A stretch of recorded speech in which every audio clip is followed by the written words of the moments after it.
মেরে মেরে ফেলা লাগবে। আপনি একটা করে দেখেন, এই নাটোরের পুরুষ যারা তাদের স্বপ্ন দোষ বন্ধ হয়ে যাবে।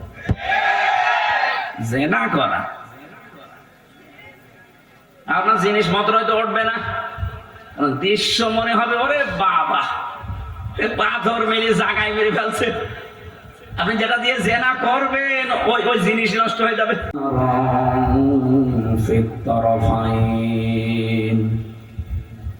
فقد قال الله تعالى في كلامه المجيد وبرهانه التوحيد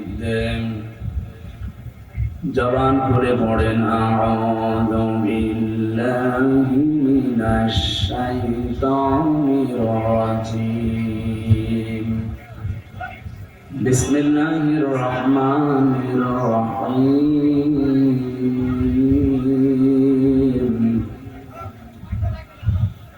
তিলকা আয়াতুল কিতাবিল মুবিন।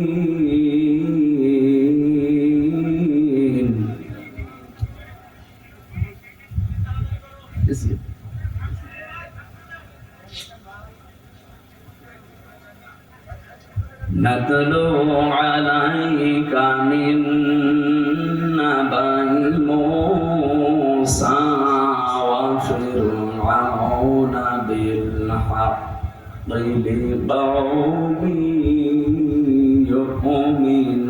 يؤمنون صدقت يا ربنا। عن ابي هريره رضي الله تعالى عنه قال قال النبي صلى الله عليه وسلم ফ্যানটা সরিয়ে দেন তো, পিছনে দেন, তাড়াতাড়ি করেন, তাহলে একটার পর একটা কথা বলে। আপনারা একটু পিছিয়ে বসেন তো ভাই, একটু পিছিয়ে বসুন।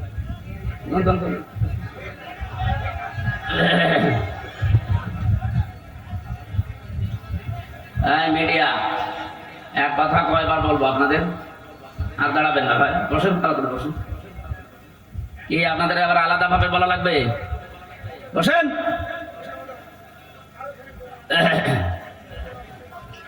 কুল্লু উম্মতি ইয়াদখুলুনাল জান্নাহ ইল্লা মান আবা। কিলা ইয়া রাসূলুল্লাহ মান আবা? ক্বালা রাসূলুল্লাহ সাল্লাল্লাহু আলাইহি ওয়াসাল্লাম মান আতাআনি দাখালাল জান্নাহ ওয়া মান আসানি ফাকাদ আবা।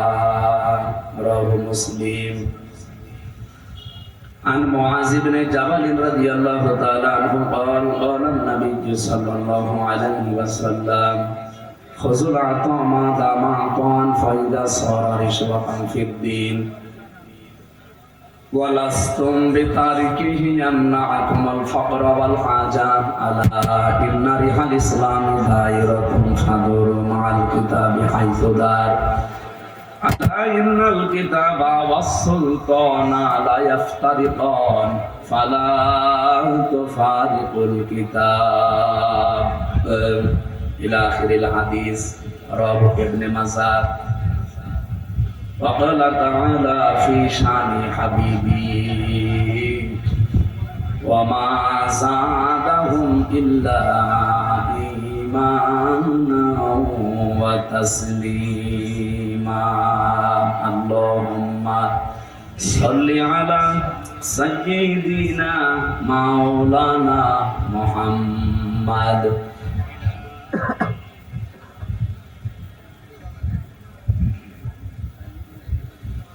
সুন্নাত নয় শুধু দাওয়াতের মেহমান, সুন্নাত নয় শুধু খাওয়া শেষে মধুপান, আরো কিছু সুন্নাত আছে তুমি জানো কি? জানলেও জীবনে কখনো তা মানো কি? সুন্নাত শুধু নয় মাজলুম সহায়ক, সুন্নাত ওহুদে জালিমের প্রতিরোধ, সুন্নাত শুধু নয় নির্জন ধ্যানে যাওয়া, আরো সুন্নাত হলো পাথরের আঘাত খাওয়া, মহাব্বতে তার সুদিনের সাথী তুমি, হামজার মতো তার পাশে থাকো কি, আরো কিছু সুন্নাত আছে তুমি জানো কি, জানলেও জীবনে কখনো তা মানো কি। আলহামদুলিল্লাহ। নাটোর জেলার নলডাঙ্গা থানার অন্তর্গত মাদনগর ইসলামী যুব সমাজ কর্তৃক আয়োজিত দানবিহীন, তার মানে এখানে শুধুমাত্র যারা সদস্য আছে তারা এই অনুষ্ঠানটা সাজিয়েছে। যে সদস্য যারা কোরআনে কারিম প্রচারের জন্য তাদের সময় এবং অর্থ দিয়েছে, কিয়ামতের দিন এই সময় এবং এই সম্পদের হিসাব আল্লাহ নেবেন না। এরকম ভালো কাজে আমাদেরকে আল্লাহ শরীক হওয়ার তৌফিক দেন। ষষ্ঠ বাৎসরিক তাফসীরুল কোরআন মাহফিলের স্বনামধন্য সভাপতি, বিশিষ্ট ইসলামী চিন্তাবিদ, সহকারী অধ্যাপক আলহাজ মাওলানা এনামুল হক দামাত বারকাতুহুমুল আলিয়া। এই কি আশ্চর্য, কথা বলেন কেন? আপনি যদি কথা বলেন না আমরা চলে দিয়েছেন, মানে কথা বলা লাগবে না ভাই, কষ্ট হলে ওইভাবে থাকেন, 1 ঘন্টা আমরা কথা বলবো ইনশাআল্লাহ। সহ সভাপতি বৃন্দ, অনেক মানুষের নাম দিয়েছেন, হায়াতে তাজ্জেবা সিহাতে কুল্লিয়া কামনা করছি, আল্লাহ যেন দান করে। মাহফিলের প্রধান অতিথি উপজেলা নির্বাহী অফিসার নলডাঙ্গা নাটোর জনাব রেদওয়ানুল হালিম দামাত বারকাতুহুমুল আলিয়া। বিশেষ অতিথি আপনাদের এই থানার ভারপ্রাপ্ত কর্মকর্তা জনাব রফিকুল ইসলাম। আল্লাহ রাব্বুল আলামিন এই মানুষগুলোকে কোরআনের খাদেম হিসাবে কবুল করে। এতক্ষণ যিনি কথা বললেন আপনাদের এই জেলার সন্তান মাওলানা আব্দুল মজিদ, খতিব জজকোর্ট কমপ্লেক্স জামে মসজিদ নাটোর। মঞ্চে বসা আছেন সম্মানিত ওলামা ইকরাম, আপনাদের এই এলাকার যারা, আমি তো অনেকের নাম জানি না, একবারে দোয়া করছি তাদের জন্য। ওয়ারাফা'না লাকা যিকরা, আল্লাহ এই আলেমদের মর্যাদার সম্মান যেন আরো বাড়িয়ে দেয়। আমি শুধুমাত্র আলেমদের কথা কেন বললাম? এ পৃথিবীতে যত বান্দা বান্দি আল্লাহ বানিয়েছেন, সবচাইতে বেশি ভয় তাকে করে আলেমরা। ইন্নামা ইয়াখশাল্লাহা মিন ইবাদিহিল উলামা, অবশ্যই আমার বান্দা বান্দিদের ভেতরে আমি আল্লাহকে ভয় করে যারা আলেম, আলেমা তারা। আলেম কারা? আমরা তো নামের আগে মাওলানা, মুফতি, কারি, হাফেজ লেখা দেখলেই মনে করি আলেম। না, আলেম আল্লাহর দৃষ্টিতে ওইটা যাকে আল্লাহ যতটুকু জ্ঞান দিয়েছে, যোগ্যতা দিয়েছে, ওই অনুযায়ী যে কাজ করে। কথা বোঝে? আল্লাহ রাব্বুল আলামিন বলেন, আমান আযলামু মিম্মান কাতামা শাহাদাতান ইনদাহু মিনাল্লাহ আমাল্লাহু বিগাফিলিন আম্মা তা'মালুন। সূরা বাকারার 140 নম্বর আয়াতের শেষের দিকে আছে, আমরা যাদেরকে আলেম মনে করি, বিশাল জব্বা গায়ে আছে, লম্বা চওড়া, বড় বড় দাড়ি, হাতে তসবিহ, দুনিয়ার কোনো খেয়াল নেই। আল্লাহ বলেন না, আমার দৃষ্টিতে বড় জালেম তো ওইটা যার কাছে কোরআনের জ্ঞান থাকার পরে দুনিয়ার কোনো স্বার্থ পেয়ে গোপন করে দেয়। এরকম আলেম এ দেশে 54 বছরে ছিল না, এখন নেই। আগে আরো বেশি ছিল, এখন একটু কমেছে, তারপরও কম না, এখনো অনেকে আছে। ওদেরকে বাতিল যারা, তারা টাকা পয়সা দিয়ে এদেশে যেন ইসলাম কায়েম হতে না পারে, সেই জন্য তাদের ব্যবহার করছে। দর্শক বলছিলেন কি জানো, যে এমন ওয়াজ করেন যেন এই এলাকায় সাদাবাজি না হয়, এলাকায় মানুষ খুন না হয়। তা আমরা তো ওইটাই চাই, ওইটা যেন আসতে না পারে। আমি একটা হাদিস পড়ছিলাম আজকে আসার সময়, নবীজি বলেন, আর ইবনে ওমর রাদিয়াল্লাহু তাআলা আনহু বলেন, قال النبي صلى الله عليه وسلم فاتبعوا السواد الأعظم। তোমাদের ভেতরে যাদের দ্বারা ইসলাম কায়েম করা খুব দ্রুত সম্ভব বলে মনে হয় তোমাদের, তোমরা তাদেরকে অনুসরণ করবা, সাহায্য করবা, পেছনে থাকবা। আপনি সব বাদ দিয়ে নিরপেক্ষ দৃষ্টি দিয়ে বলেন তো, বাংলাদেশে এখন ৭৩টার উপরে দল আছে।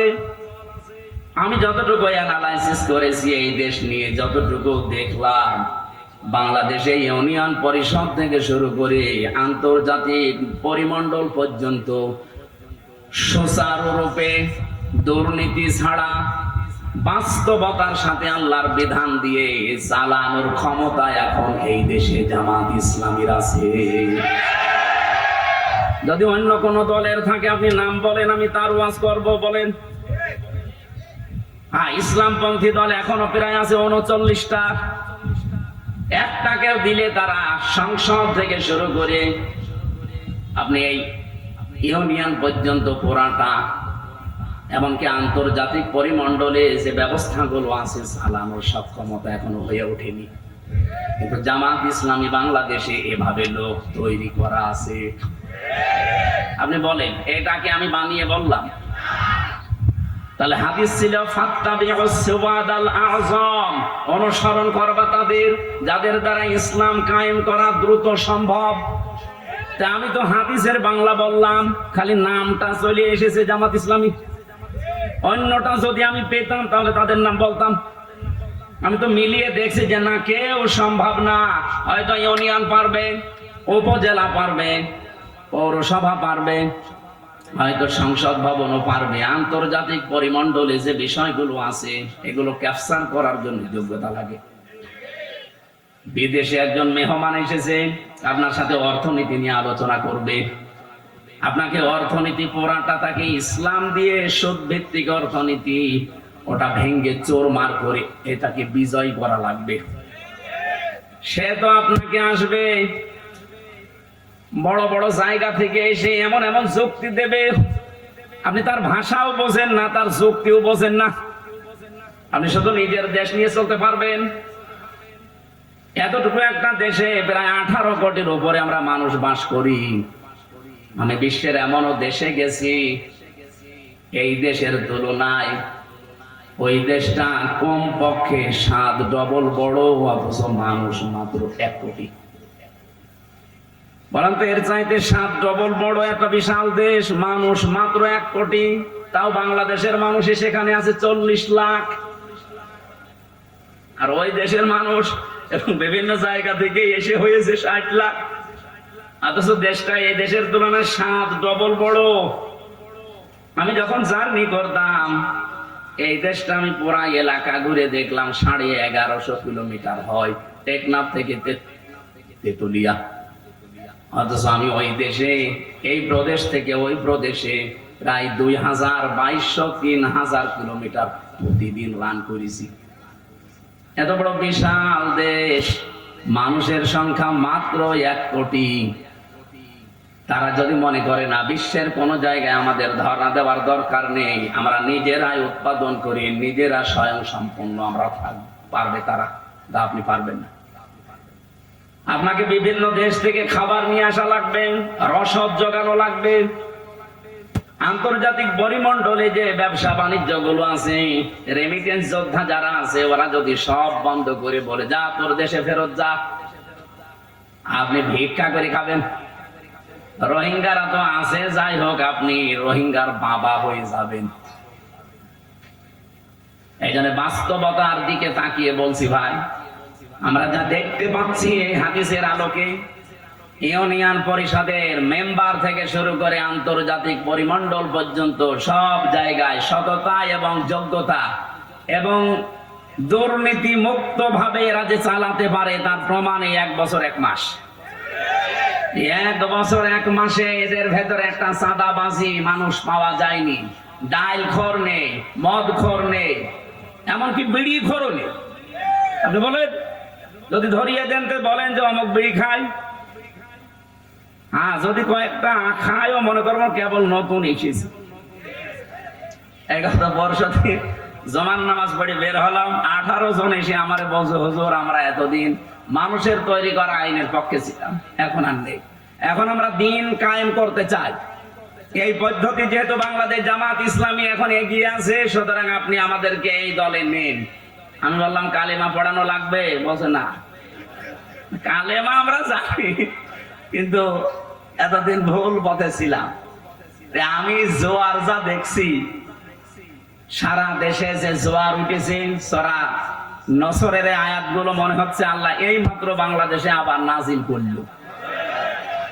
বিশেষ করে ডাকসু আর জাকসুর পরে অনেকে এখনো চাপাবাজি করছে, যা ডাকসু জাকসু কি হয়, কি হয় মানে আপনার এত ভয় কেন? কোরআনে কারিমে আল্লাহ জানিয়েছিলেন, কোরআনের কথা তো আর মিথ্যা হওয়া সম্ভব না। ইদা জা নাসরুল্লাহি ওয়াল ফাত, যখন আসবে আল্লাহর সাহায্য, তখন আপনি বিজয় দেখতে পাবেন।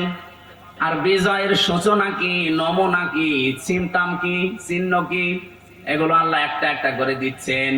ওয়ারাআইতান নাসা ইয়াদখুলুনা ফি দীনিল্লাহি আফওয়াজা, আপনি হে নবী আপনি দেখতে পাবেন দলে দলে পালে পালে মানুষ ইসলামে প্রবেশ করছে।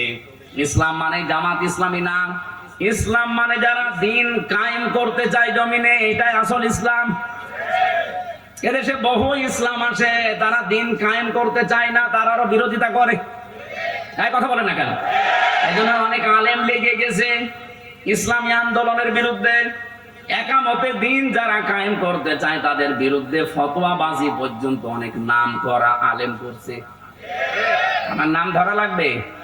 এগুলো তাদের মুখের কথা না, ওদেরকে বলানো হচ্ছে। আপনি দেখেছেন এদেশের একজন নাম করা পীর, সে পর্যন্ত স্ট্যাটাস দিয়েছে যে এতদিন আমরা জামাত ইসলামের বিরোধিতা করতাম, আওয়ামী লীগের পামে পড়ি। ও সব বলে ফেলেছে যে ওদের ধোঁকাবাজিতে, ওদের প্রতারণায়, ওদের কথা মতো বিরোধিতা করতাম।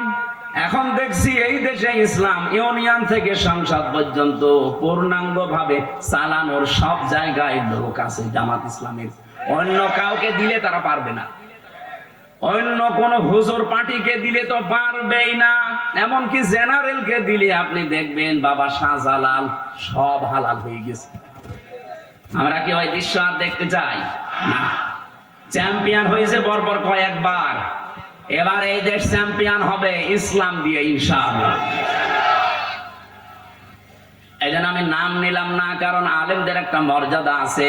এরা যদি ফিরে আসতে চায় তাহলে এরা আল্লাহর দরবারে আলেম, আর যদি এই অবস্থায় থাকে এদের মরণ হবে বালাম বিন বাওরার মতো। আলেমদের মর্যাদা এত বেশি পড়েছি আমি হাদিসে, বিশ্ব নবী জানিয়েছেন কিয়ামতের দিন। আমি এটা এই যে কয়েকদিন আগে আসলাম মদিনা থেকে, মদিনার ইমাম যিনি মসজিদে নববীর অনেক খুতবা দিচ্ছিলেন ইলমের উপরে, ওনার শেষ কথা ছিল এইটা।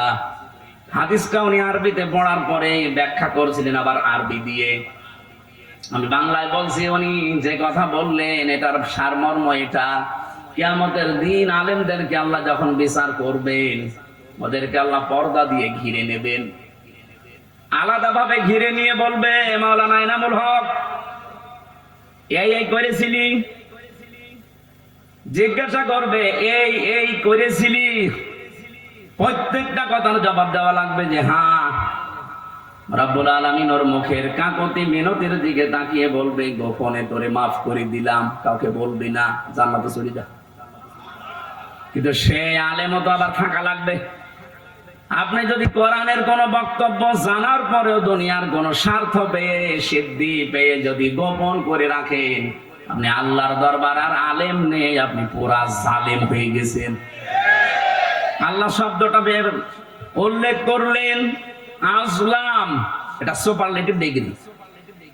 এর চাইতে বড় শব্দ আরবিতে আর হয় না। সব চাইতে বড় জালেম আল্লাহর কাছে ওই লোকটা যে তার জ্ঞান অনুযায়ী, যোগ্যতা অনুযায়ী আমল করে না। এই জন্য যারা এখানে বসে আছে আলেম নাম নিয়ে, তাদের মর্যাদা সম্মান এমনি কামনা করি নাই, রব্বুল আলামিন যেন কিয়ামতের দিন ওই হাদিসের আলোকে আমাদেরকেও তার ভেতরে শামিল করে মাফ করে দেন।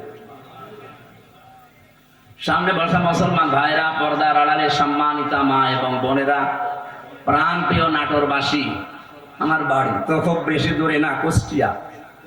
আমি কুষ্টিয়া থেকে অন্তত 1-150 কিলোমিটারের ভেতরে যদি আসি, আমার মনে হয় যে আমি বাড়ি বসে আছি। এর সাথে একটু দূরে গেলে মনে হয় যে পাশের গ্রামে গেলাম। যেহেতু পাশাপাশি আছে, এখনো 100 কিলো হয়নি, 80 কিলো আর 15 কিলো, 95 কিলো। সেই হিসাবে আমার মনে হতো যে আমি কেবল ম্যাডামের কাছে খাবার খেয়ে এই যে উঠলাম। সুতরাং আমরা ঘন্টাখানিক সময় চাচ্ছি, একটু গরম লাগছে বেশি। পেছনে এখানে ফ্যানটাই যে এই জায়গায় দেওয়া যায় না, মানুষের ডিস্টার্ব হয়, এই জায়গায় দিন, অথবা এই যে এটা এই জায়গায় দিন। আরে ভাই, কি কাকে কি বলেন? যারা দায়িত্বে আছে এদের বলেন না কেন? আর এখানে হাঁ করে বসে আছেন কোন কারণে? এই শিবির কি করেন আপনি? ধরেন।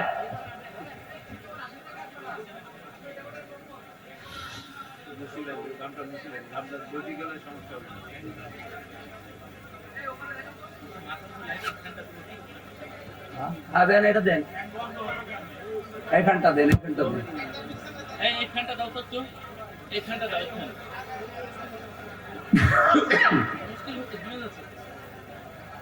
আল্লাহ, আলহামদুলিল্লাহ, লা ইলাহা ইল্লাল্লাহ, সুবহানাল্লাহ, আলহামদুলিল্লাহ, লা ইলাহা ইল্লাল্লাহ, লা ইলাহা ইল্লাল্লাহ, মুহাম্মাদুর রাসূলুল্লাহ। ঠিক আছে, আওয়াজ বন্ধ করি। হ্যাঁ, বসেন, এবার বসেন। আমার ভাইরা, কোরআনে কারীম থেকে আমি যতটুকু বাস্তবতা বুঝেছি, আমার বয়স কম হতে পারে আপনার তুলনায়, কিন্তু বিশ্ব দেখা আপনার তুলনায় অনেক এগিয়েছে আল্লাহ আমাকে। আমি দেখেছি এই পৃথিবীর ময়দানে কাউকে যদি আল্লাহ দিন কায়েমের জন্য কবুল করেন, তাকে আল্লাহ কয়েকটা জিনিস আগে দিয়ে দেন। সূরা শূরার 13 নম্বর আয়াতে এটা আপনি পাবেন, শেষের দিকে আছে, আল্লাহু ইয়াজতাবি ইলাইহি মাইয়াশা ওয়া ইয়াহদি ইলাইহি মাইয়ুনিব।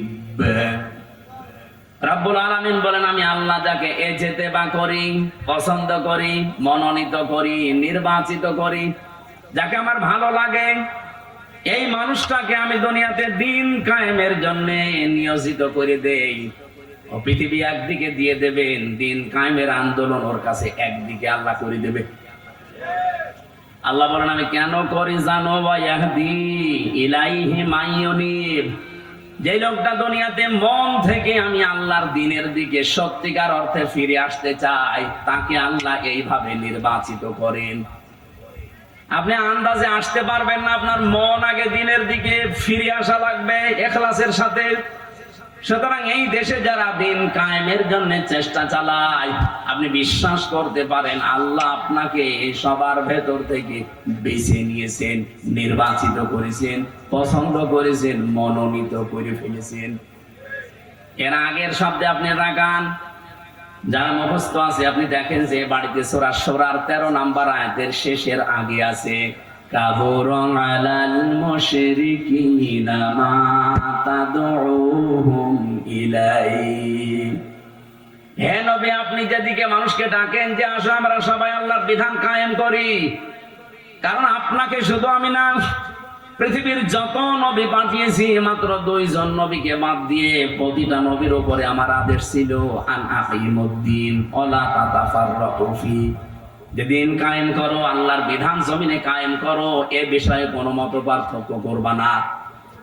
আজ যে আলেমরা এই দেশে টাকা খেয়ে দিন কায়েমের বিরুদ্ধে ফতোয়া দেন, আপনি মাজারের বিরুদ্ধে ফতোয়া দেন না, যেখানে প্রকাশ্য শিরক হয়, বেদাত হয়।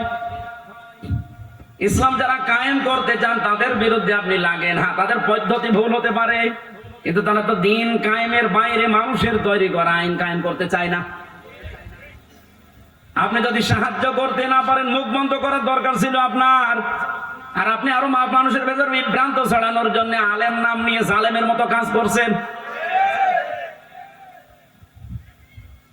রব্বুল আলামিন জানিয়েছেন, হে নবী, আপনাকে শুধু না, এর আগে বড় বড় নবীদের নাম আল্লাহ নিয়েছেন।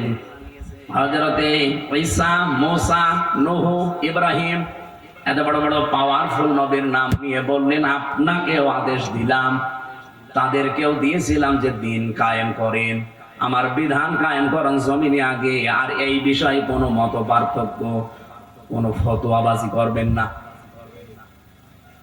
হে নবী, আপনি যেদিকে মানুষকে ডাকতে চান, এই কথা শুনলে সব চাইতে মন খারাপ হবে, খারাপ লাগবে, রাগ করবে ওই মানুষগুলো যারা মুশরিক। বলে আমির হামজা মাটির নিচে ওয়াজ করেন, তো মাটির নিচে আপনি কেমন চলে গেছেন? আপনি তো উপরে আছেন, উপরে থাকতে হলে স্বস্তি, শান্তি, নিরাপত্তা নিয়ে কিভাবে থাকা লাগবে, তো ওইটা এখন তৈরি করা লাগবে না? দর্শক তো ওইটাই বলছিল যে ওইটা বলেন, কি করে আমরা শান্তি, স্বস্তি, নিরাপত্তা নিয়ে থাকতে পারি। আজকে কোষ্ঠী আমার গণসংযোগ ছিল, কত সবার শেষ কথা বলেছি, এবার যদি ইসলাম দেশে আসে, আল্লাহর কসম এই কুষ্টিয়ার ময়দান থেকে আগে দূর করা হবে চাঁদাবাজি। এই কুষ্টিয়ার বুকে চাঁদাও থাকবে না, বাজিও থাকবে না। আপনিও এই দেশের নাগরিক, আমিও এই দেশের নাগরিক, আপনাকে চাঁদা দেওয়া লাগবে মানে? আমি কি চাঁদের দেশ থেকে এসেছি? এটা সম্ভব, শুধুমাত্র ইসলামকে আপনি এনে দেন, 5 বছর লাগবে না। বাংলাদেশ থেকে 5 দিনে চাঁদাবাজি ঝাঁটিয়ে বিদায় করা হবে বঙ্গোপসাগর।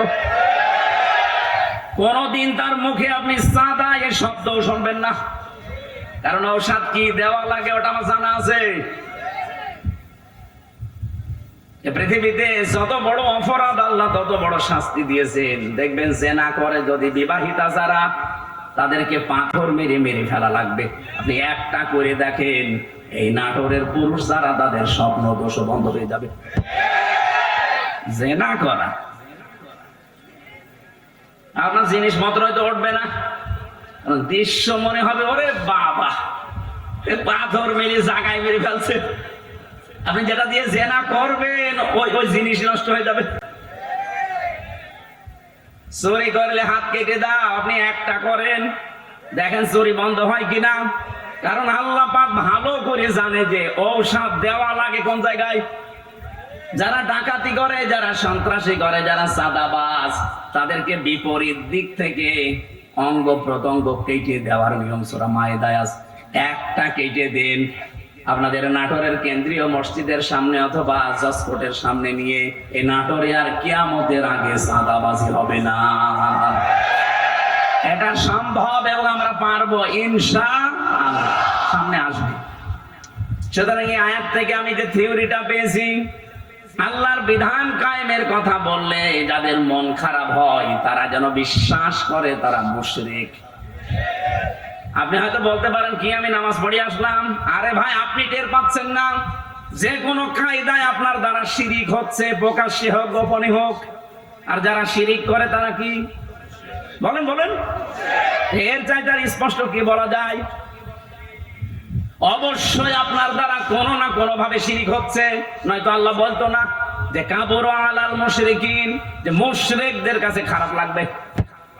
মা তাদউহুম ইলাই, আপনি যেদিকে মানুষকে ডাকছেন, এই কথা শুনলে সব চাইতে বেশি খারাপ লাগবে, মন খারাপ হবে, রাগ করবে। এমনকি ওয়াইদা তুতলা আলাইহিম আয়াতুনা বাজ্জিনাতিন তা'রিফু ফি ওয়ুহিল্লাযিনা কাফারুল মুনকার। এটা সূরা হজের 58 কি সূরা হজের 70-72 নাম্বার আয়াতের ভেতরে আছে। রব্বুল আলামিন বলেন, হে নবী, যখন কোরআনের ব্যাখ্যাগুলো আপনি বিশ্লেষণগুলো তেলাওয়াত করে করে শোনাবেন, তখন দেখবেন যে মানুষগুলো বুঝে ফেলেছে যে কি বলতে চায়। আপনার প্রতি দেখবেন ওরা মাত্র শরবত নিয়ে, মিষ্টি নিয়ে আসবে না, ওরা আপনাকে মনে হবে খেয়ে ফেলবে। আমার তো মনে হচ্ছে আয়াতটা বাংলাদেশে এখন মিলে যাচ্ছে। হুজুর কোরআনের কথা বলবেন, আমি কি এটা বাইরের কথা বললাম? কোরআনটা আমি আমার মন মতো গলা সুর দিয়ে আমি যখন তেলাওয়াত করি, আপনার ভালো লাগে। ওটা মাতৃভাষায় বলতে গেলে আপনার কাছে মনে হয় যে নিজের দিকে যাচ্ছে। নিজের দিকে যায় এই কারণে, কারণ আপনি এই কাজগুলো দুনিয়ায় করেন। অনেক জেলায় যাওয়ার পরে আমার কানে কানে মুখ নিয়ে বলে, হুজুর আমার বিরুদ্ধে বলবেন না। আমি আপনার বিরুদ্ধে বলবো? আপনার আমি চিনি? কোথায় আমার বাড়ি কুষ্টিয়ায়, কোথায় আপনার বাড়ি সেই সিলেট, মৌলভীবাজার, সুনামগঞ্জ, সেই দোয়ারা বাজার, যেতেই লাগে 2 দিন। আমি আপনাকে জীবনে দেখিনি, চিনি না, আপনার বিরুদ্ধে বলবো কেন? যে না, আপনি যা বলেন আমি দেখি আমার বিরুদ্ধে যাই। তার মানে আপনি ওই কাজ করেছেন। জেলে যাওয়ার আগে একবার গিয়েছিলাম খুলনা, রূপসা থানা। আমি আলোচনা শুরু করব হঠাৎ করে, সেই সময় তো একেবারে রমরমা জালেমদের, উনি ওই এলাকার সভাপতি, ওই ফ্যাসিস্টদের এসে আমার বলছো, হুজুর মাটির নিচের ওয়াজ করবেন? আমি না। উপরের ওয়াজ করবেন? না। উপরের ওয়াজ যদি করেন, উপরে আপনাকে আমি একটা সাবজেক্ট বলে দেই, পারিবারিক জীবন নিয়ে কথা বলবেন। ঠিক আছে, আপনি আমার যেখানেই লাগাবেন আমি ঘুরে ফিরে দিন কায়েমের কথাই বলবো, কারণ এটাই আসল কাজ। এটা না হলে জীবনে এই দেশে বসবাস করার উপযুক্ত পরিবেশ আপনি পাবেন না। বলেন তো, খালি 2 জন নবী বাদ দিয়ে পৃথিবীর কোন নবীর জীবনে আমি পড়ে পাইনি যে তাকে আল্লাহ আদেশ দেয়নি। প্রত্যেকটা নবীকে, খালি 2 জন নবীকে আল্লাহ বলেন না, একটা আদম আলাইহিস সালাম আর একটা সুলাইমান নবী। কারণ আদম নবীর সময় মানুষজন ছিল না, আর সুলাইমান নবী ওনার বাবার কাছ থেকে রাজত্ব পেয়েছিলেন, তো ওনারা কি কায়েম করবে? বাকি কোন নবীর জীবনী পড়ে আমি পাইনি যে তাদেরকে আল্লাহ নির্দেশ দেয়নি যে আনাকিমুদ্দিন, দিন কায়েম করো। নামাজ পড়া যেমন ফরজ, এমনকি বহু নবীর জীবনে আমি পড়েছি তাদের জীবনে নামাজ ছিল না, তাদের জীবনে রোজা ছিল না, কিন্তু তাদের জীবনে দিন, আল্লাহর বিধান কায়েম করা লাগবে, এটা ছিল। আল্লাহর বিধান আরো আছে যেগুলো, ওইগুলো। আমার ভাইরা, এখান থেকে আপনার জন্য আমার যেটা বক্তব্য, যদি আপনার মন খারাপ লাগে তাহলে আপনি বুঝে নেবেন যে আপনার দ্বারা যেহেতু শিরিক হচ্ছে আর আপনি মুশরিক, মুশরিকের কোনো ইবাদত কবুল হওয়ার সম্ভাবনা আছে। এতটুকু বললেন। কি আছে আপনি জানেন কোরআনে কারিমে এত কঠিন কথা মুশরিকদের বিরুদ্ধে? অকদিমনা ইলা মা আমিলু মিন আমালিন ফাজআলনাহু হাবাআম মানসুরা। কিয়ামতের দিন মুশরিকদের আমল নামাটা আল্লাহ এভাবে দেখবে, যে দেখবে শিরিকের ওটা ধুলি কণার মতো মুখের উপরে নিক্ষেপ করবে। আজ তো শুনতে খারাপ লাগছে, কিয়ামতে কোটি কোটি মানুষের সামনে যখন নিজের কাজ কারবার ধুলার মতো নিক্ষেপ হবে, তখন টের পাবেন। সব চাইতে বড় আশ্চর্য কথা কোরআনে মুশরিকদের বিরুদ্ধে, ইন্নাহু মাইয়ুশরিক বিল্লাহ ফাকাদ হারামাল্লাহু আলাইহিল জান্নাহ ওয়া মাআওয়াহুন নার। রব্বুল আলামিন বলেন, আমি আল্লাহ নিজে হারাম করে দিয়েছি জান্নাতটা মুশরিকদের জন্য। অথচ বাংলাদেশে বহু মানুষ যে শিরিক করে ও জানেও না। এই জন্যই তো তাফসীর মাহফিলের আয়োজন করেছে। আমরা জেনে হোক না জেনে হোক শিরিক করে যদি মুশরিকি হয়ে যায়, তা কিসের ঈদগায় মাহফিল দিয়েছেন, কিসের মসজিদ বানাচ্ছেন? আশা করছে আপনার আজকে বিবেক খুলবে। আরে ভাই, আপনি আমল না করেন, ইমানটা নিয়েও যদি যেতে পারেন, তাও তো জাহান্নামে যাওয়া লাগবে না। আর ইমানও আপনি এনেছেন, শিরিকও করছেন, আপনি জান্নাত আপনার জন্য হারাম। এতটুকু আল্লাহ যদি শেষ করে দিতেন, আমি আয়াত বলতাম না, ওমাওয়াহুন নার, আল্লাহ তার আশ্রয়স্থল বানাবে জাহান্নাম। আমার আয়াত পড়ার পরেই বাংলাদেশের দিকে তাকিয়ে ভয় হয়, এদেশের বহু মানুষ অলরেডি শিরিক করে জাহান্নামী হয়ে গেছে। নাটোরবাসী বড় ভালোবাসি আপনাদের পাশের জেলা, খুব ভালো করে খেয়াল করে দেখেন শিরিক জীবনে হচ্ছে কিনা। বলতে পারেন যে না, আমার জীবনে শিরিক নেই। কে বলেছে আপনাকে? শিরিকের এক কথায় জবাব হচ্ছে, আল্লাহ যেটা পারে ওইটা অন্য কেউ পারে, এই কথা বিশ্বাস করার নাম শিরিক। বলেন এবার আপনার জীবনে আছে কিনা? এখানে খুব বেশি নড়াচড়া হচ্ছে না, আর বন্ধ করা লাগবে। আল্লাহ যেটা পারে পৃথিবীর অন্য কেউ এটা পারে, এই বিশ্বাস করার নাম বলেন বলেন। আপনি দেখেন তো আপনার ভেতরে আছে কিনা। সন্তান দিতে পারে কে? পৃথিবীর অন্য কারো ক্ষমতা আছে? সে মরা পীর হোক আর জীবিত পীর হোক। এমনকি কত মানুষ দেখি জেনে কি না জেনে করে আমি জানি না, আমার এসে বলো হুজুর আপেল পড়িয়ে দেন। কেন? সেদিন বগুড়াতে পেয়েছিলাম, এক লোক এসে আপেল নিয়েছে, হুজুর আপেল পড়িয়ে দেন। কেন? আমার বারবার 4টা মেয়ে হয়েছে, আমি খুব আশা করে আছি এবার যেন ছেলে হয়, আপনি এমন আপেল পড়বেন যেন এবার ছেলে হয়। আপেল পড়েছিলাম, সূরা ফাতিহা দিয়ে ফু দিয়ে ফেলে দিলাম। আপেল কই? ফেলে দিস। ফেলে দিলেন মানে? আরে ভাই আপেল পড়ে যদি ছেলে হয় তা আমার 3টা মেয়ে হইতো না? আমার তো আগে ছেলে হইতো। ম্যাডামরা শুধু আপেল খাওয়াতাম। কি বিশ্বাস মানুষ। আমির হামজা না, আমির হামজার বাবা আপেল পড়লে ছেলে হবে? এটা দেওয়ার দায়িত্ব কার? এর একচ্ছত্র মালিকানা অন্য কাউকে আল্লাহ দেয়নি। একটা একটা করে আমি কয়েকটা বলবো শুধু শিক্ষার জন্য। 2 নম্বরে, আল্লাহ যেটা পারে ওটা অন্য কেউ যেহেতু পারে না। কেউ যদি মনে করে যে অন্য কেউ পারে, তাহলে সে শিরিক করলো। আর শিরিক করলে সে কি? বলেন বলেন। মুশরিকের জন্য জান্নাত হারাম, জাহান্নাম ওয়াজিব। মুশরিকের কাছে খারাপ লাগবে আল্লাহর বিধানের কথা কায়েম এ কথা বললে। এ কথাগুলো কার? একটাও কি আমি বানিয়েছি? না, সব দলিল দিয়েছি। কিন্তু আমি সূরা শুরার 13 নম্বর আয়াতের শেষের দিকে, সূরা মায়েদায় আছে, প্রত্যেকটা আয়াতে আল্লাহ সাজিয়ে দিয়েছেন একটা একটা করে। সূরা ফুরকানের 23 নম্বর আয়াতে আছে। এই জন্য বাড়ি যে আয়াতগুলো মিলিয়ে দেখবেন আপনার ভেতরে যেন শিরিক চলে না আসে। আমার এবার প্রশ্ন 2 নাম্বার, এই জমিন বানিয়েছে কে? এখানে অন্য কারো হালকা কোনো সাহায্য আছে? আপনি হিন্দুকেও জিজ্ঞাসা করেন, উনিও বলবে এই জমিন আল্লাহ বানিয়েছে। আল্লাহ যদি নাও বলে ভগবান বানিয়েছে। ওরা যাতে ভগবান বলে আমরা আল্লাহ বলি, জিনিস একই। ওরা হয়তো ওই বাপ দাদার নিয়ম নীতি মেনে আসতেছে, এই জন্য সরাসরি বলতে পারে না। এই দিন জমান নামাজ পড়িয়েছে কুষ্টিয়ায়, ওখানে 100 ঘর হিন্দু, কয়েক ঘর মুসলমান একটা মসজিদ বানিয়েছে। ওরা মন্দির দেখাতে নিয়ে গেল। বড় বড় যারা মানে হর্তা কর্তা সব এসে বলছে আপনার ওয়াজ আমরা শুনি।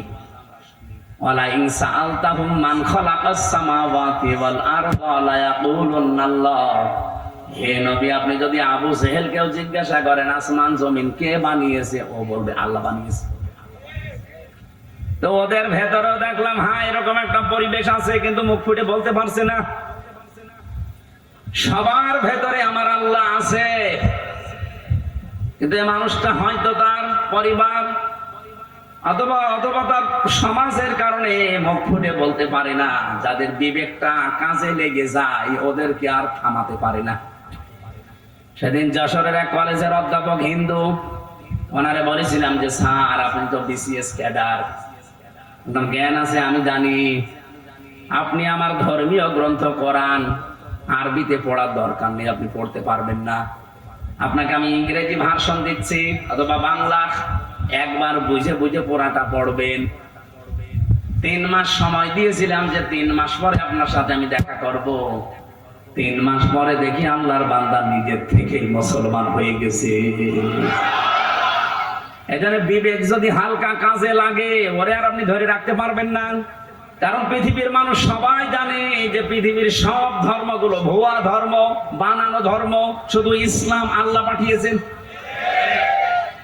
এই জন্য অন্যান্য ধর্মে যারা আছেন বাইরের দেশগুলোতে গেলে আমি দেখেছি খ্রিস্টানদের সাথে আমি কথা বলেছি, ইহুদিদের সাথে বসে কথা বলেছি, ওদের চেহারা দেখলে আপনি জীবনও টের পাবেন না যে ইহুদি। আমার তো আর জুব্বা কত বড়, আমার চাইতে বড় জুব্বা গায়ে দেয়। আমার তো আর দাড়ি কয়টা, ওর দাঁড়িয়ে পর্যন্ত, মাথায় পাগড়ি বাঁধা, ওর স্ত্রীর সাথে আছে 5-6টা ছেলে মেয়ে, হাত মোজা পা মোজা পরা। দেখলে মনে হবে যে জিবরাইলের ছোট ভাই। নাম জিজ্ঞাসা করি যখন তখন টের পাই যে ইহুদি। যাই বলে যে আপনার নবীর নাম কি, বলে জোসেফ। জোসেফ মানে মোসা। ইহুদি মুসা আলাইহিস সালামের অনুসারী দাবি করে। এই তখন বুঝি আরে তো মুসলমান না, জোসেফ বলছে মানে মোসা নবীকে মেনে চলে ওরা, যদিও মোসা কেউ মানে না।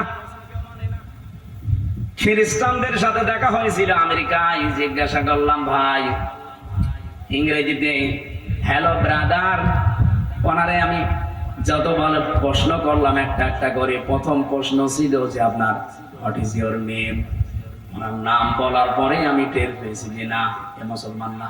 কারণ ইহুদির নামের সিরিয়াল আমি জানি, খ্রিস্টানদের নামের সিরিয়াল আমি জানি, বৌদ্ধদের নামের সিরিয়াল আমি জানি। এর নাম শুনলেই বুঝি। যখন বলে যে আপনার নবীর নাম কি, হোয়াট ইজ ইউর প্রফেট, তখন বলছে আমার নবীর নাম হচ্ছে যিশু। যিশু মানে ঈসা। বলেন তো এই যে মানুষগুলোকে প্রথমে দেখলে আপনি জীবনও সাইন করতে পারবেন না। এত সুন্দর চেহারা, ধবধবে ফর্সা, দাড়ি মানে পাগড়ি এবং জোব্বা গায়ে, বিশাল সাদা জোব্বা গায়ে, স্ত্রীর সাথে আছে, একেবারে চোখও দেখা যায় না, হাত মোজা পা মোজা দেওয়া। বাস্তবতা যেটা আমি এখান থেকে নিয়ে আসতে পারি, ওই মানুষগুলো আজ মুশরিক, ওই মানুষগুলো আজ শিরিক করছে। শুধুমাত্র যদি বিবেকটা একটু কাজে লাগাতো, এ পৃথিবীর কোন ধর্মে মানুষ থাকা সম্ভব না ইসলাম ছাড়া। খালি বিবেকটা মানুষ কাজে লাগায় না, এই জন্য বিভিন্ন ধর্মে প্রায় 4,500 ধর্ম এখন দুনিয়ায়। কত? 4,500। বাইরের দেশগুলোতে গেলে এগুলো আরো বেশি দেখা যায়। মালয়েশিয়াতে আমি যে বিশ্ববিদ্যালয়ে গিয়েছিলাম, ওখানে 120টা দেশের ছেলে মেয়েরা পড়ে। আপনি চিন্তা করতে পারেন 120টা দেশের মানুষ ওখানে পড়ে, তাহলে এক একজনের ভাষা এক একটা, 120টা ভাষায় তারা কথা বলে আলাদা আলাদা, কিন্তু নিজেরা যখন কথা বলে আমাদের সাথে তখন ইংরেজিতে বলে। আমি মালয়েশিয়া ইন্টারন্যাশনাল ইসলামিক ইউনিভার্সিটি, এটা আমাদের কুষ্টিয়া ভার্সিটির চাইতেও প্রায় অন্তত 15-20 ডবল বড় হবে, এত বড় বিশাল এরিয়া। বাসে করে গাড়িতে করে যাওয়া লাগে এক ক্লাস থেকে আরেক ক্লাসে। আমি যাদের সাথে ঘুরছিলাম থাইল্যান্ডে বাড়ি কয়েকজনের, রাস্তায় ঘুরছি রাত তখন প্রায় বাজে রাত 2টা। হঠাৎ দেখে একটা মোবাইল পড়ে আছে, আমারে উনি ওনার ভাষা দিয়ে বলছে আপনার বাড়ি তো বাংলাদেশে। এই মোবাইলটার পাশ দিয়ে যদি শুধু বাংলাদেশ আর ভারতের ছেলে মেয়েরা না যায়, কিয়ামত পর্যন্ত পড়িয়ে থাকবে, কেউ নেবে না। আমার কি সুনাম করলো না, বাস দিল। আমরা বলছি বাংলাদেশ আর ভারতের ছেলে মেয়েরা যদি যায় গায়েব করে ফেলবে। পৃথিবীর এখানে প্রায় 120টা দেশের ছেলে মেয়েরা আছে, কেউ এর পাশ দিয়ে গেলে ঘুরিয়েও তাকাবেন না যে লোকের জিনিস আমি কেন নেব। কিন্তু আপনারা যে এমন মানুষ, আমি ওনারে পরে হাসির ছলে বললাম যে ভাই আপনি কি আমার সুনাম করলেন না, বাস দিলেন।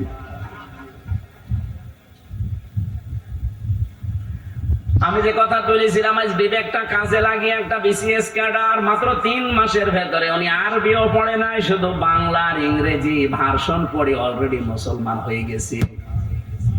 আর আপনার কি হয়েছে? এবার আসেন যারা বিশ্বাস করে যে জমিন আসমান আল্লাহ বানিয়েছে, আবু জেহেল যদি ওয়াজ দিয়েছেন, আপনি যদি না শোনেন, না আরো অ্যাক্টিভ হওয়া লাগবে। এভাবে ক্লাস করে মানুষ, আপনি কি পাস না? আপনি তো মানে ক্লাস করতে হলে অ্যাক্টিভ হওয়া লাগে। এইভাবে ক্লাস করা যায়? এই যে স্যার বসে আছে, জিজ্ঞেস করেন তো, এইভাবে ক্লাস নেয় মানুষ। আরো অ্যাক্টিভ হন ভাই। আমি যে কথা বলি ওখান থেকে দেখবেন একটা শিক্ষা বের হবে। আমি আন্দাজে কোনো কথা পাঁচাল পারি না, অবশ্যই এখানে একটা শিক্ষা আছে, নাই তো বলতাম না। কি আছে সেইটা বের করার জন্য এই যে আন্টি শান্তি করছি। রব্বুল আলামিন বলেন, যেহেতু আসমান আর জমিন আমি বানিয়েছি, আলাহুল খালকু ওয়াল আমরু তাবারাকাল্লাহু রাব্বুল আলামিন। বানিয়েছেন যিনি, হুকুম চলবে তার, এ বিধান কার? তাহলে আপনার বিবেকের কি বলে যে জমিন আসমান আল্লাহ বানিয়েছে আর এখানে চলবে মানুষের তৈরি করা আইন? একটা কথা হইলো। তাহলে আল্লাহ যেটা পারে ওইটা অন্য কেউ। তাহলে জমিন আল্লাহর বিধান চলবে, আল্লাহর এখানে অন্য কারো বিধান চলতে পারে না। যদি অন্য কারো আইন, অন্য কারো বিধান আপনি চালাতে চান, আপনি অবশ্যই শিরিক করছেন। আর শিরিক করলে লোকটা কি? এইরকম মুশরিকের কাছে আল্লাহর বিধানের কথা বললে মন পাওয়া যাবে? তার কি হবে? রাগ হবে, গা জ্বলবে, মারতে আসবে। তাহলে বাংলাদেশে এবার বলেন তো 92% মুসলমান আমরা না 92% মুশরিক? আমাদের রাগ হয় কেন? দোষ তো আপনার না, আপনি শিরিক করে ফেলছেন। জমিন আল্লাহর, আপনি নিজে বলছেন এখানে আইন চলবে আল্লাহর, অথচ আপনি এমন এক দল করেন যে দল আল্লাহর আইন বিশ্বাস করে না। তাহলে আপনার শিরিক হচ্ছে না? আর এই কথাটা আমি একটু বাংলা, ইংরেজি, আরবি মিলে বলতে গেলে আপনার রাগ হয় না? এরপরও আমি জানি কিছু মানুষের মন ফিরবে না, কারণ ওদের আবু জেহেলের মতো খতম করে দেওয়া। খাতামাল্লাহু আলা কুলুবিহিম ওয়া আলা সামঈহিম ওয়া আলা আবসারিহিম গিশাওয়া ওয়া লাহুম আযাবুন আযীম। হে নবী, আমি ওদের অন্তরের উপরে মোহর লাগিয়ে দিয়েছি। আপনি যতই সুন্দর করে বলেন, নবীজি আবু জেহেলের কাছে 350 বারের উপরে দাওয়াত নিয়ে গেছে, এরপরও লোকটার মন তৈরি হয়নি।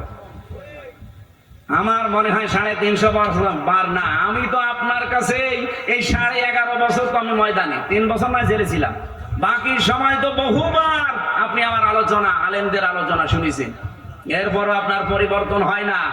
আলেমরা কি কোনদিন বলেছে এই জমিনে আমরা আমার বাবার আইন তৈরি করতে চাই? সবারই এক কথা সামারাইজ করে দেখবেন, সবাই বলতে চাই এই জমিনে আমরা আল্লাহর আইন চাই। এইটা শুনলে যদি কারো রাগ হয়, সে যেন বিশ্বাস করে তার দ্বারা কোনো না কোনো ভাবে শিরিক হচ্ছে, আর শিরিক হলে সে লোকটা মুশরিক, এই জন্য তার গা জ্বলে। এবার কার খারাপ লাগবে এবার আপনি নিজে মিলিয়ে নেন, আপনি কি আসলে মুসলমান না মুশরিক? দরুদ আর সালাম পাঠ করার মাধ্যমে আমরা তেলাওয়াতকৃত আয়াত, যেটা আমি ছোট্ট ছোট্ট 2টা আয়াত পড়েছি, 6666টি আয়াত, এটা প্রসিদ্ধ। আর বিশুদ্ধ হচ্ছে 6236টা আয়াত। এর ভেতরে মাত্র 2টা আয়াত পড়েছি, আমি আগে পরও পড়তে পারতাম। এই 2টা আয়াত থেকে কিছু কথা তাফসীর আকারে শোনাতে চান। আপনারা তাফসীর মাহফিল লিখেছেন, অথচ এখন চলছে নবীজির জন্মের মাস, সিরাত লিখে দিলে আমরা ওইভাবে সাজাতাম। যেহেতু তাফসীর লিখেছেন, আমরা তাফসীর আকারে কথা বলবো, শুনবেন তো নাকি? রাখবেন। আমি আগে একটু তেলাওয়াত করে তাফসীরের যে মূল নীতি আছে 15টা একটা একটা করে বলবো, এরপরে আমরা ভেতরে যাব। আউযু বিল্লাহি মিনাশ শাইতানির রাজীম। তিলকা আয়াতুল কিতাবিল মুবিন। এখান থেকে এবার একটা শিক্ষা বের হবে। রব্বুল আলামিন বলেন তিলকা, এই আয়াতুন, এটা বহুবচন, এই আয়াতগুলো যেগুলো এখন আপনাদের সামনে আমি বলবো, এই আয়াতগুলো হচ্ছে আল কিতাব। কিতাবের আগে আলিফ লাম আছে, এরপরে আছে মুবিন। আল্লাহ পাক বলেন এটা স্পষ্ট কিতাবের আয়াত। আমার প্রশ্ন হচ্ছে, কোরআন কি স্পষ্ট না অস্পষ্ট? না, আপনার বলা ঠিক হয়। আপনি তো স্পষ্ট না কোরআন আপনার কাছে, এনামুল ভাই বললে বলতাম। আপনার এখন যদি আমি পেটে বম মারি, তিলকা মানে কি বলতে পারবেন? আপনার কাছে স্পষ্ট হয় কি করে? তার মানে আমি ওই মানের লোক চাচ্ছিলাম। এখান থেকে ডানে বামে আলেম গুলো যদি বলতো স্পষ্ট, আমি কম প্রশ্ন করতাম না। যারা সবাই একবারে বললেন আমার কাছেও কোরআন স্পষ্ট না, আপনি মিথ্যা বলেছেন। কিতাব যদি আপনি স্পষ্ট করতে চান, কিতাবের কাছে আসা লাগবে। কথা বলেন না কেন? আপনি যে বয়সে আছেন, এই বয়সে এখন মাদ্রাসায় ভর্তি হয়ে সময় দিতে পারবেন? কি কথা বললেন না? আপনার বয়স এখন 55 বছর, আপনি এখন মাদ্রাসায় ভর্তি হয়ে সময় দিতে পারবেন? ওই 8 বছর 9 বছরে ভর্তি হয়ে যেভাবে পড়ছে পারবেন না? কিন্তু আল্লাহর একটা বিশেষ অনুগ্রহ এই বাংলাদেশের উপরে, এই দেশে এখন এমন একটা মাদ্রাসা, এমন একটা বিশ্ববিদ্যালয় আছে যেখানে ভর্তি হয়ে গেলে আপনাকে কোরআন শিখাবে। সেটা বাংলাদেশে জামাত ইসলামী। আপনি হয়ে দেখেন, 15টা পয়েন্ট পূরণ করা লাগে প্রতিদিন। এই লোকটা খুব শিক্ষিত না, ওনাকে চিনি, ম্যাট্রিক পাসও করে নাই, কিন্তু এই জায়গায় আসার কারণে ওনাকে বিশ্ববিদ্যালয়ে ভর্তি হওয়ার সিস্টেম করে দেওয়া হয়েছে। প্রতিদিন কোরআন শরীফ শুদ্ধ করে পড়া লাগবে, আবার কয় আয়াত পড়বেন, বুঝে পড়েন না, আন্দাজে পড়েন, আবার লেখা লাগবে। 1 মাস পরে আবার দায়িত্বে যারা আছে তাদের দেখানো লাগবে। এর চাইতে বিশ্ববিদ্যালয় কোথায় পাবেন আপনি? আর আপনার যে বুড়ো বয়সে কোন ভার্সিটি আপনাকে নেবে? যে আসেন এই বিশ্ববিদ্যালয়ে আপনাকে আলেম বানানো হবে। খুব বেশি দিন লাগবে না, মাত্র 6 মাস আপনি সময় দেন, আমি গ্যারান্টি দিচ্ছি আপনি এই দেশের বহু আলেমের চাইতেও জ্ঞানী হয়ে যাবেন। আমার কথার অর্থ আপনি বুঝেছেন? আপনি স্পষ্ট হন কোরআনের কাছে এসে। বহু আলেম কোরআনের এই শব্দগুলো জানে না, কেন আলিফ লাম দেওয়া হয়েছে এটাও বলতে পারে না। আমার মনে হয় এখানে যদি 100 জন আলেম থাকে, 50 জন বলতে পারবেন যে আলিফ লামের নাম কি। আলিফ লাম 4 প্রকার। এখানে যেটা আছে এটা নির্দিষ্ট করার জন্য আল্লাহ দিয়েছেন। কেন দিলেন? এই পৃথিবীতে কিতাব বলতে একটাই, কোরআন শরীফ। কোরআন বাদ দিয়ে পৃথিবীর যত বই আছে সব কোরআনের ব্যাখ্যা। যেভাবেই লেখেন না কেন ওটা কোরআনের ব্যাখ্যার ভেতরে পড়বে। আপনি যদি চাঁদ নিয়ে লেখেন, চাঁদের কথা কোরআনে নেই, বলেন বলেন। যদি এই জমিন নিয়ে লেখেন, জমিনের কথা কোরআনে নেই। যেটাই করবেন ওগুলো আসলে কিতাব না, ওগুলো কিতাবের ব্যাখ্যা। কিতাব কয়টা? আরো জোরে, কেমন কিতাব? স্পষ্ট বলেন বলেন। আল্লাহ পাক বলেন, আলহামদুলিল্লাহিল্লাযী আনজালা আলা আবদিহিল কিতাবা ওয়া লাম ইয়াজআল লাহু ইওয়াজা। প্রশংসা করা লাগবে আমার। কেন? আমি আমার বান্দাকে কিতাব দিয়েছি। কিতাব কেউ দিতে পারে না, আল্লাহ নিজে পাঠিয়েছেন এটা তার বান্দার কাছে। এমন কিতাব দিলেন ওয়া লাম ইয়াজআল লাহু ইওয়াজা, যে কোরআনের ভেতরে, কিতাবের ভেতরে কোনো বক্রতা নেই, যেখানে কোনো গোপন কথা আপনি পাবেন না। কোরআনে যা আছে সব স্পষ্ট কথা, সব ওপেন কথা, কোনো গোপন কথা আছে? আরো জোরে বলেন। এই জন্য কোরআনের নিয়মই এইটা। এর কাছে যদি কেউ বুঝে শুনে আসে, সে আর জীবনেও গোপন থাকে না, সে ওপেন হতে চায়। আর আমরা এমন কিতাবের আলেম, এত স্পষ্ট চলছে দুনিয়া এখন, এত সহজ হয়ে গেছে, এরপরেও বলে হুজুর আমি গোপনে আছি। কি কিতাব পড়ে আলেম হয়েছে যে এতদিন গোপন থাকা লাগবে? হযরত ওমর যেদিন শুধু কোরআন পড়েছিলেন সূরা তাহা, সঙ্গে সঙ্গে তিনি ওপেন হয়ে গেছেন। আর আমরা এমন হুজুর সারা জীবন তো গোপনে আছি, এখন একটা সুযোগ এসেছে তাও বলছে গোপনে আছি। ও মনে হয় কিয়ামতেও গোপনে থাকবে। আরে ভাই, আপনার কাছে কি মনে হয় এই যে সুযোগটা আল্লাহ তৈরি করে দিয়েছে, দলে দলে মানুষ পালে পালে। আমি তো সারা বাংলাদেশের 630টা থানা ঘুরছি, সারা দেশ আমার এই হাতের ভেতরে, আমি তো দেখতে পাচ্ছি অবস্থা কি।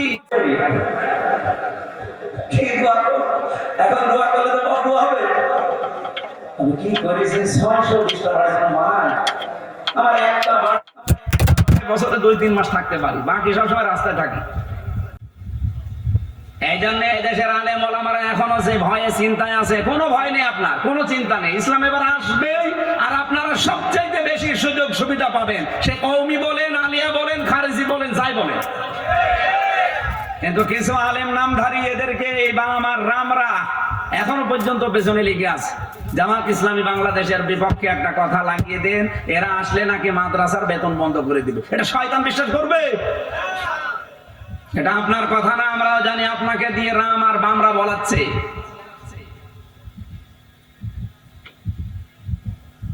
আমার ভাইরা, এটা কিতাব যেহেতু স্পষ্ট, আমরা স্পষ্ট কথা এবার বলবো।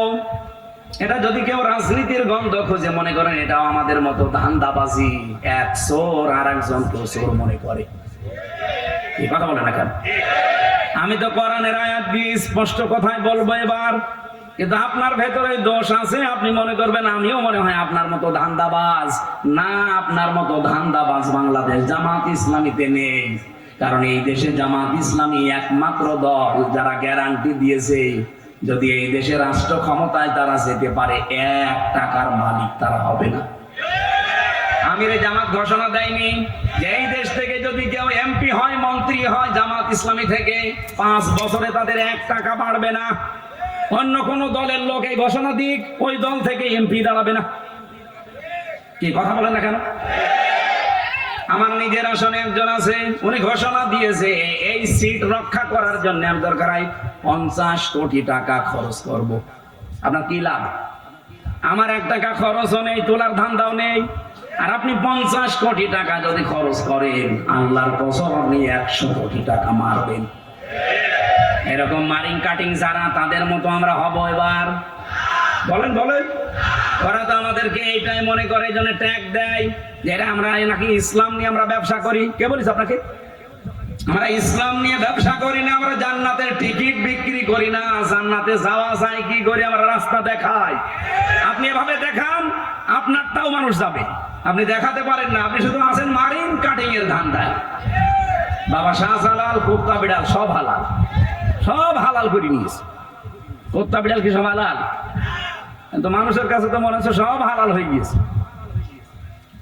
আল্লাহ এত শত শত ঘটনা দিয়েছেন কোরআনে, তার ভেতরে একটা ঘটনা আমাদেরকে শোনাচ্ছেন আশার সঞ্চার করার জন্য। দেখেন তো আপনার আশা জাগে কিনা।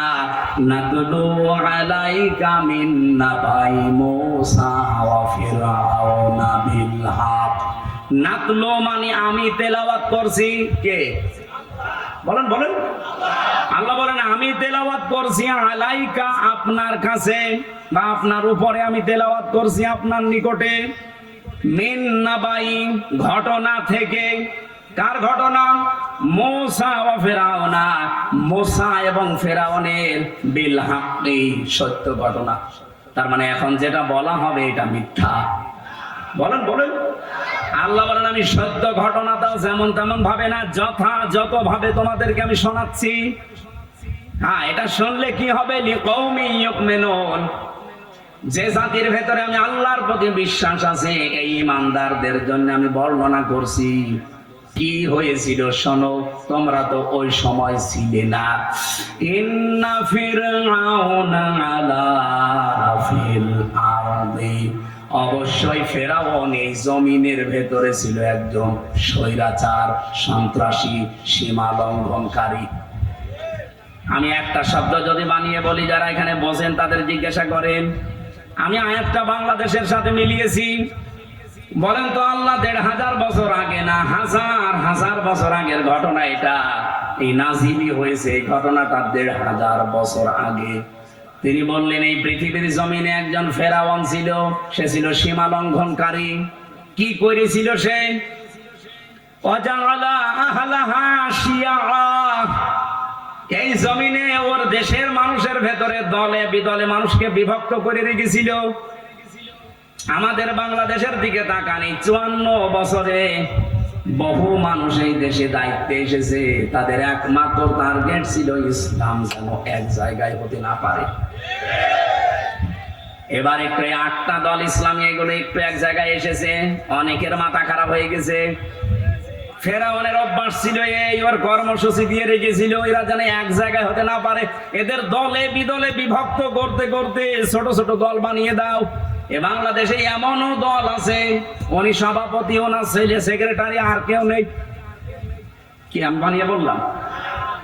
জেলখানায় আমার সাথে একজনের দেখা হয়েছিল, ওনার নাম আব্দুল মতিন। উনি হচ্ছে আল্লাহর দলের সভাপতি সারা বাংলাদেশের। ওনারে বললাম যে ভাই আপনি তো সভাপতি, সেক্রেটারি কে? বলছে আমার ছেলে। আর লোক বলছে আর কেউ নেই। ওটা একটা দল, আল্লাহর দল। এরকম দলে বিদলে বিভক্ত করে রেখেছে। 73টা দল চলছে বাংলাদেশে এখন, শুধু নিবন্ধিত দল 49টা। বাংলাদেশে আরো যেগুলো আছে আমি সেদিন হিসাব করে দেখলাম 73টার উপরে। তাহলে এই যে ফেরাউন এই কাজ করেছিল হাজার হাজার বছর আগে, আর এই লেডিস ফেরাউন আমাদেরকে দলে বিদলে বিভক্ত করে রেখেছিল এই কয় বছরে। ফেরাউনের সাথে দেশের কাজ মিলছে না। ফেরাউনের কাজ আর একটা ছিল, ইস্তাদিফু তাইফাতাম মিনহুম ইউযাব্বিহু আবনাহুম ওয়া ইস্তাহয়ী নিসাহুম। ওই ফেরাউন দুর্বল করে রেখেছিল এই দলে বিদলে বিভক্ত করে। ওই দেশে পুরুষদেরকে সে মেরে ফেলতো আর মেয়েদেরকে সে বাঁচিয়ে রাখতো। এর দুইটা অর্থ হতে পারে, হয়তো সন্তান হত্যা করেছিল লাখের উপরে, আপনারা জানেন। পুরুষদেরকে মেরে ফেলার অর্থ কি? এই ফেরাউন লেডিস স্ট্যাটাস বিদায় নিয়েছে, এটাও কিন্তু এই কাজ করেছিল। পুরুষদেরকে সরাসরি হয়তো জবাই করে মেরে ফেলেনি, কিন্তু একটা মানুষ যোগ্যতা সম্পন্ন হওয়ার পরে শুধু দলীয় পরিচয় দেখে তার চাকরি হয়নি, তার মানে তাকেও মেরে ফেলা স্বামী। আমি কথা বোঝাতে পারিনি? মাওলানা এনামুল হক যেখানে ওঠার কথা সেই জায়গায় ওনার শুধু দলীয় পরিচয় থাকার কারণে ওই জায়গায় উঠতে দেয়নি, ওনারে বসিয়ে রেখেছে সেই যে নিচের চেয়ারে ওখান থেকে। অথচ 15 বছরে ওনার ওঠার কথা 5 সিঁড়ি পার হয়ে। এই যে উঠতে না দেওয়া, এটাও মেরে ফেলার শামিল। এই কথা বলে না আমার সামনে, আমি নিজে মনে করেন আমার রোল নাম্বার 1, 50 নাম্বার স্যার, তারে এনে আপনি বসিয়ে দিয়েছেন চেয়ারে। বলেন তো আমাকে মেরে ফেলা কিনা? ফেরাউন এটা করেছিল ওই জামানায়, আর এই জামানায় ফেরাউন এখন ঠিক এই কায়দায় পুরুষদেরকে অলরেডি শুধু ইসলাম মানার কারণে মেরে ফেলেছে। ঢাকা বিশ্ববিদ্যালয়ে মাদ্রাসার ছাত্র ছাত্রীরা ভর্তি হতে পারবে না, অথচ আমার চাইতে অনেক অগা আছে ভার্সিটি ভর্তি হতে পারবে। ইসলামকে তারা কোন জায়গায় নিয়েছে? ক্লাস 5 এবং 8-এ বৃত্তি পরীক্ষায় আগে 100 মার্ক ছিল, এই জালেমরা এসে ওইটাও তুলে দিয়েছে। এর যে কিছুদিন আগে 2 নবীর নাম নিয়ে যিনি বসে আছেন, ডক্টর মোহাম্মদ ইউনূস। কয় নবী? 2 নবীর নাম। অথচ গানের মাস্টার নিয়োগ দিল, শরীর চর্চার মাস্টার নিয়োগ দিল, 1 থেকে 5 পর্যন্ত একটা আলেম মাওলানা নিয়োগ দিতে পারে নাই। এই কথা বলেন না কেন? এই দাবি নাটোরবাসী করে কিনা যে আমরা প্রত্যেকটি প্রতিষ্ঠানে 1 থেকে 5 পর্যন্ত একজন আলেম মাওলানা টিচার চাই? এই দাবি আছে কার? দেখি লিল্লাহি তাকবীর। দেখেন তো, হাত তোলেনি কে? দেখেন, এটা রেকর্ড হচ্ছে। তোলেন, আপনি কোরআনের পক্ষে আছে এটা আজকে হাত তুলে দেখান।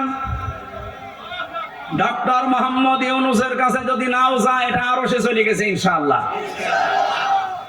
ইব্রাহিম নবীর পক্ষে একটা ব্যাঙ পোশাক করেছিল, তাই আল্লাহ তারে কবুল করে নিয়েছে, তার পোশাকও পাক।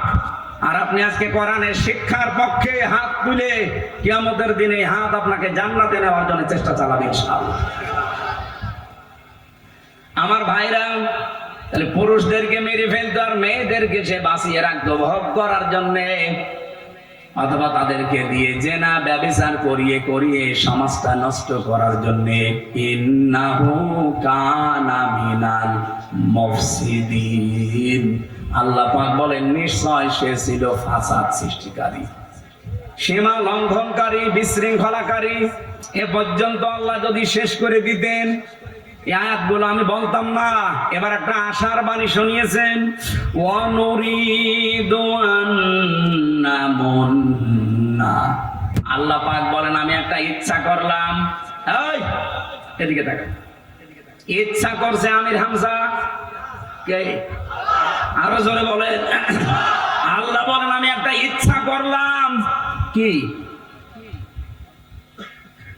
আন্না মুন্না, আমি অনুগ্রহ করব, দয়া দেখাবো, আলাল্লাযিনা, তাদের উপরে, আলাল্লাযিনা ইসতাদঈফু ফিল আরদ, এই জমিনের ভেতরে ফেরাউন যাদেরকে দুর্বল করে রেখেছিল, জুলুম, অত্যাচার, নির্যাতনের স্টিম রোলার চালিয়ে যাদেরকেও দুর্বল করে রেখেছিল বনি ইসরাইল মুসা নবীর দলকে, আমি চাইলাম, আমি আল্লাহ ইচ্ছা করলাম তাদেরকে জমিনে একটু কিছু দয়া দেব। কি দয়া দেব? ওয়ানাজআলাহুম আইম্মাতান, আমি চাইলাম যে তাদেরকে জমিনের নেতা বানাবো। আল্লাহ কিন্তু নেতা বানানো আরম্ভ করে দিয়েছে। এক কথা বলেন না কেন? এতটুকু না, ওয়ানাজআলাহুমুল ওয়ারিসিন, আমি চাইলাম এই জমিনের উত্তরাধিকারী তাদেরকে বানিয়ে দেব।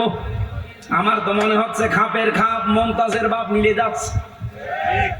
এখন যদি মনে করেন না ওদের সাথে মেলছে আমাদের সাথে মেলে না, আপনার সাথে মেলবে কি করে? আপনার আদর্শ আছে, আপনার চরিত্র আছে।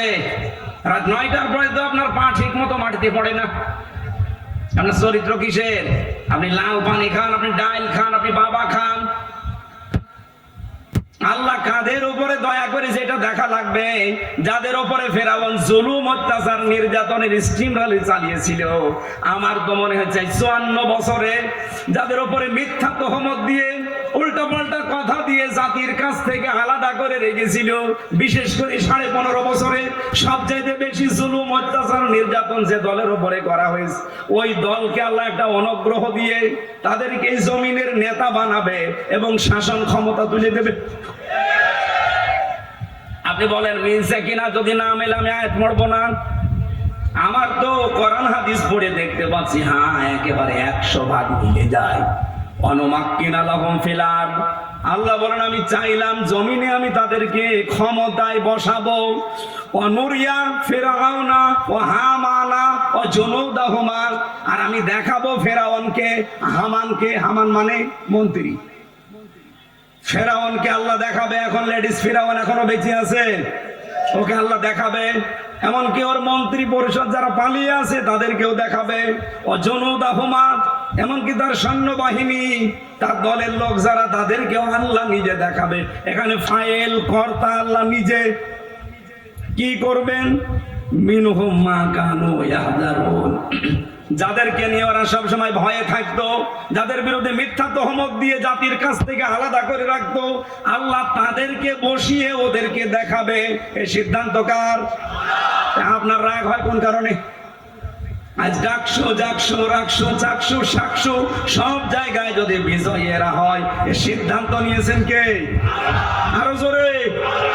আপনার রাগ হয় কোন কারণে? আল্লাহ সিদ্ধান্ত নিয়ে এটা করছে, জমিনের শাসন ক্ষমতা আল্লাহ তাদের দেবে।